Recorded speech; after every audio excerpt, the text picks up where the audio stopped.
आता बघूयात news top 9 मध्ये महत्त्वाच्या बातम्या। वाराणसीतील मणिकर्णिका घाट पुरातत्व खात्यात येत नाही। केंद्र सरकारकडून स्पष्टीकरण देण्यात आलंय। मणिकर्णिका घाटाचा विकास करताना अहिल्यादेवी होळकरांच्या मूर्तीचा अपमान झाल्यानं वाद निर्माण झाला होता। यावरती विरोधकांनी केलेल्या प्रश्नावरती केंद्र सरकारकडून स्पष्टीकरण देण्यात आलंय। नागपूरसह राज्यातील अनधिकृत मोबाईल टॉवरच्या प्रश्नावरती आज विधानसभेत लक्षवेधी मांडली जाणार। भाजपचे प्रवीण दटके, सुधीर मुनगंटीवार आणि इतर आमदार लक्षवेधी मांडणार। अवैध मोबाईल टॉवरमुळे निर्माण झालेल्या धोक्यांवरती चर्चा केली जाणार। पीएम किसान योजनेच्या 22व्या हप्त्याची रक्कम काही तासात शेतकऱ्यांच्या खात्यात जमा होणार। 22व्या हप्त्याची रक्कम देशातील 9,32,00,000 शेतकऱ्यांच्या खात्यात जमा होणार।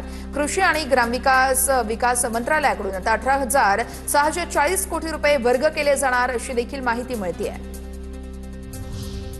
ई केवायसीमुळे तब्बल 60 लाख महिलांचा लाडकी बहीण योजनेचा लाभ कायमचा बंद होण्याची भीती आहे। 31 मार्च पर्यंत ई केवायसी मध्ये दुरुस्ती करण्याची सुविधा आहे। मुदतीपूर्वी ई केवायसी करण्याचं प्रशासनानं आवाहन केलंय।